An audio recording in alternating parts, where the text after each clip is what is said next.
Hi! Welcome to the last video of problem solving. Today we will talk about the problem solving techniques. The first step of problem solving will be the definition of the problem. The situation should be assessed and defined preferentially. In order to define the problem correctly, as much information as possible should be collected and written to have a general overview. The information should be specific and accurate, adapted to the problem. A SWOT analysis can be used where the strengths, weaknesses, opportunities and threats of any situation are assessed through an internal and external analysis.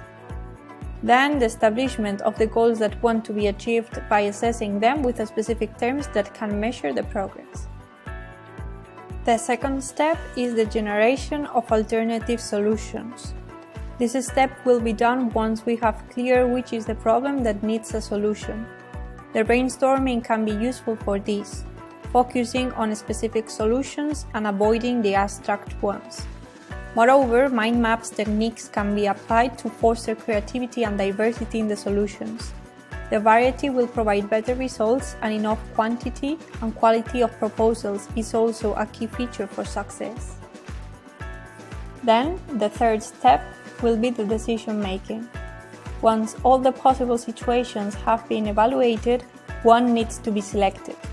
The analysis of the pros and cons of the solutions should be clear beforehand, although this process can be difficult.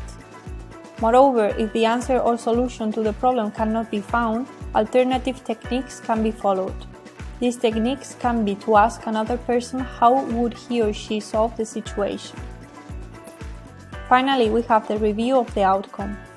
After the decision has been taken, it's important to leave some time for the solution to work. However, a review of whether the situation has solved the problem or not must be done.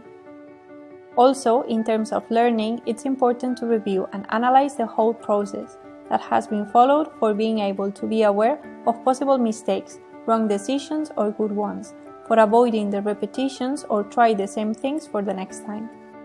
At this section, some advices will be given in order to help you in your learning process. Remember that practice is the key to success in problem solving. Recognize the problems before it's too late will be the first tip. The ability to recognize the problematic situations beforehand is very useful. We can pay attention to the negative feelings that may arise. And moreover, listing the problems that tend to reappear and have them in mind can be also useful for the procedure. The second tip will be to perceive the problems as something usual, as everyone has problems in daily life. This is something that we don't have in mind when we have to face one usually. Thinking that having contingencies is unusual can lead someone to think that he or she is incapable of facing the problems. Take the problems as challenges instead of threats, it's very important too.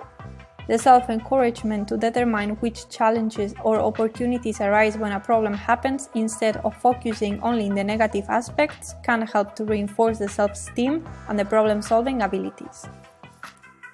And finally, increase the perception of self-control. The self-control over problematic situations should be increased to improve the ability to identify and solve issues.